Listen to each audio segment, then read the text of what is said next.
Today we are diving into the opening moments of an investigation that quietly builds momentum. What begins as simple questioning quickly reveals a pattern. Each person leads to another, forming a growing chain around Jeff. The officer's approach feels deliberate, almost strategic, as names surface one after the other. This isn't chaos. It's controlled progression. You can sense how every interaction adds a new layer. The case is already expanding beyond a single incident. Right here, the groundwork is being laid for something much deeper, and the puzzle is only starting to take shape.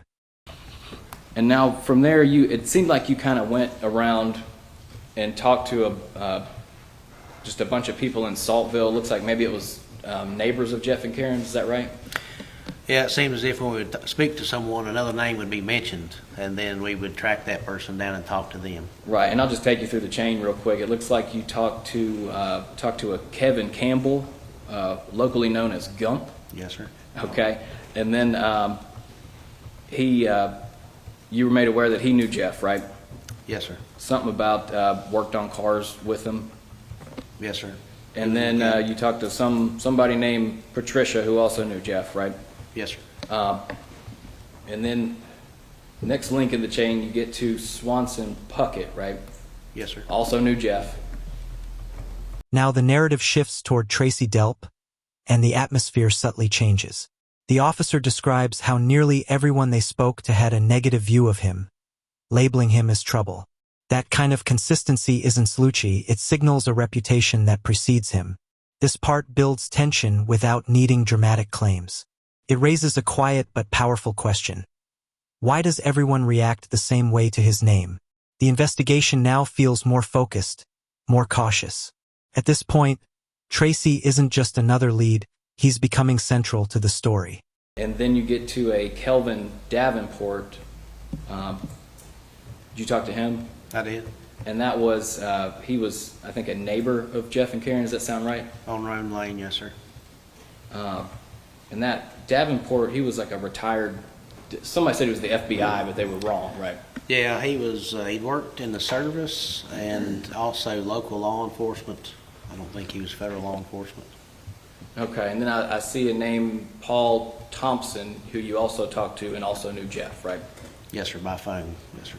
Okay, and were you talking to these people, were you trying to get information about Jeff, or were you looking for Tracy Delp, or both? I guess both. Just any investigative information that we could find. Again, Mr. McAllister, Investigator McAllister, had asked us to check on the van, which kept leading us to someone else. So yes, sir, any information we could find to help with the investigation. Did you know Tracy Delp prior to investigating this case? No, sir. Of course, in law enforcement, we talk about people that other officers have dealt with, but me, as far as me personally knowing him, no. Sure. And I think, were these people telling you, were they kind of side-eyeing you when you asked them where Tracy Delp was? Most of the people that I talked to didn't like Tracy. Right. I think they were saying he was bad news or. This is the turning point where the investigation finally catches up with Tracy Delp. He's located in a rehab center, which already adds an unexpected layer to the situation. But what follows is even more surprising. Before any pressure, he begins to speak. And not lightly, he starts sharing information that directly connects Jeff to something far more serious. The setting may seem calm, but the implications are anything but. This moment shifts the entire direction of the case, transforming it from speculation into something that demands attention. Something like that. Yes, sir. But in any event, you find Tracy Delp, looks like January of this year, right? Almost exactly 2 months ago. I'm not sure of the exact date, but I did find him recently. Yes, sir. And I guess I'm just looking at your interview notes. If they say January 21st, 26th, does that sound right? Yes, sir. Now, where was Tracy Delp when you found him? He was in the Life Center of Hillsville. And what kind of center is that? It's a rehab center. You know how long he had been there? Approximately 2 weeks. I think he had been there before, but at that time, approximately 2 weeks. Okay, and you went in there and spoke to Mr. Delp, right? I did. About Jeff. I did. And then he gives you this story about how Jeff told him all these details about, you know, the murder he committed, right? He did. And let's see, I guess the first thing... Now we move into the most explosive claims so far. Tracy describes a scenario where Jeff allegedly offered a massive amount of money to carry out a murder. That alone changes everything. Then come the details, heavy bank bags, suspicious movements, and a story that feels too specific to ignore. These aren't vague accusations. They're layered with detail. You can feel the weight of every statement as it builds a picture of motive and planning. At this stage, the case stops feeling distant and starts becoming disturbingly real. One of the first things he asked you was, he asked you what you could do for him, right? He did. Why did he ask you that, if you know? I don't know. It didn't seem that he followed up on that. He immediately started divulging information. And do you know how long he had been in that rehab when you were talking to him? I think about 2 weeks.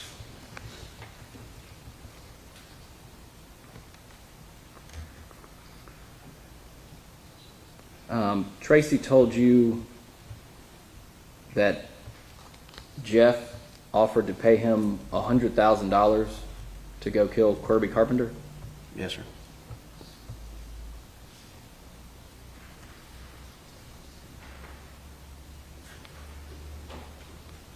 And then he described some bank bags that were in Jeff's car, or Jeff's possession, right? And I believe a black Suburban. Black Suburban. And kind of the gist of what he said was that he saw Jeff leave before committing a murder in a black Suburban, right? He did recall. Your Honor, I think that's a mischaracterization of the evidence. He may be right, Judge. Let me find I it. haven't heard that testimony anyway. And it's hearsay.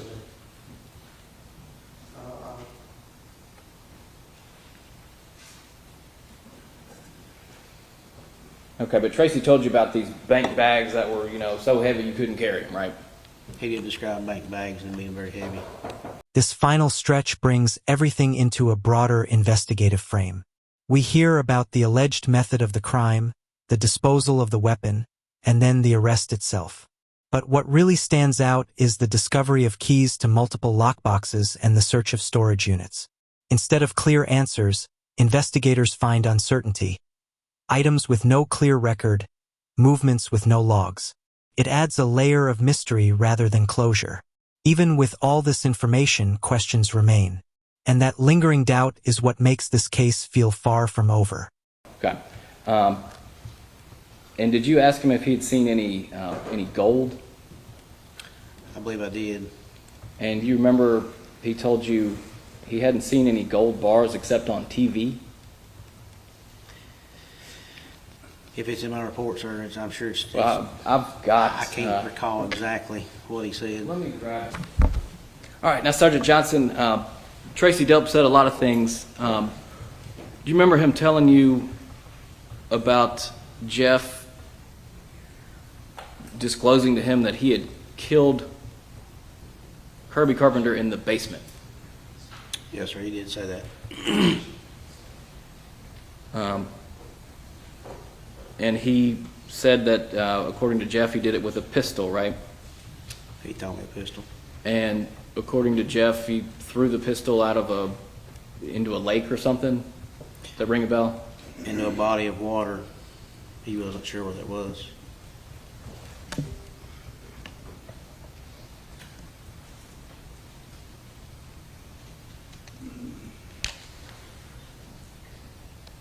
After you spoke with Tracy Delp, did he end up leaving or walking out of that rehab? He did. I found out from a counselor later that he had left. Okay. And did you have to go find him again, or did somebody? I made a phone call and was able to make contact with him.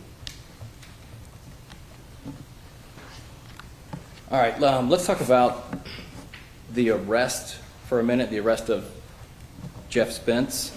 Mm-hmm. Now he had keys to, was it each one of those, I think, 3 lockboxes on him? So he had keys to the Chilhowie branch. He had keys to First Community off exit 19. He had keys to A1 storage. Okay. That was the keys that we saw. Okay. And could that indicate that somebody uses those lock boxes or visits them frequently? I'm assuming you're saying that if he had the envelopes and the keys on him, is that what you're asking? Right. I'm just saying, if you're only going to a lockbox once a year, you're probably not going to keep the keys on you, right? I wouldn't know, sir. Okay. And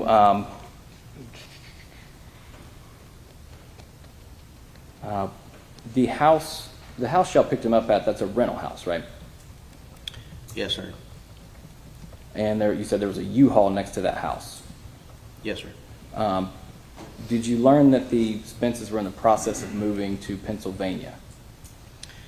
At the time, we did not know that, but later through the investigation, we had heard that they were going to move, and that was the purpose of the U-Haul.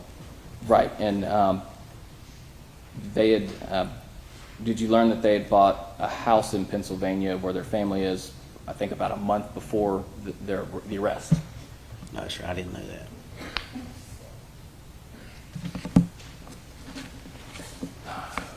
I'm gonna ask you a few questions about storage. Now, there's a box here from A1 storage, correct? Maybe two. That was a lot that was taken from there. And did you go to A1, or have you seen photographs of A1 storage? I went there personally, yes, sir. I'm going to pass you up some photographs.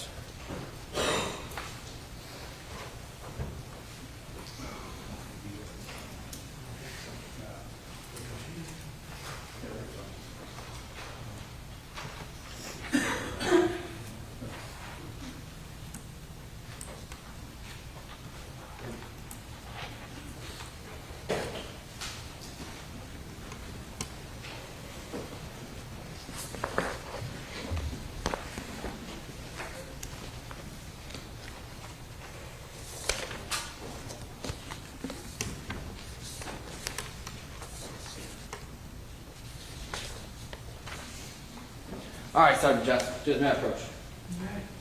Well, passing you 3 photographs. Tell us what those are photographs of. The storage unit at A1 storage. Okay, and that accurately depicts the way that A1 storage looked the day you guys executed that search warrant? Yes, sir. Okay. Judge, if we could have this marked and entered as the next exhibit. Any objection? No, Judge. That would be D78. Yes. That's for no one storage. Yes, sir. How many pictures are 3. We can do collective, it's fine. okay?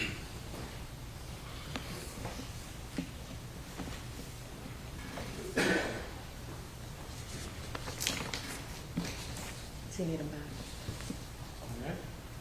He doesn't need them back. Now, Sergeant, that's when you opened that box, there was just a ton of junk in there, right? Were you told to look for? You said you were told to look for specific items, right? I mean, we don't have these boxes don't contain every single thing that was in A1 storage, right? Oh, no, sir. You were told specifically by Investigator McAllister to look for gold and cash, right? We were looking for gold and silver coins, large amounts of cash, firearms, documentation of such. Okay, and in that storage unit, there's just a bunch of stuff, right? I would call it, looks like household items that you would accumulate over a lifetime. Right, something that would indicate people are in between moving houses, right? Could be.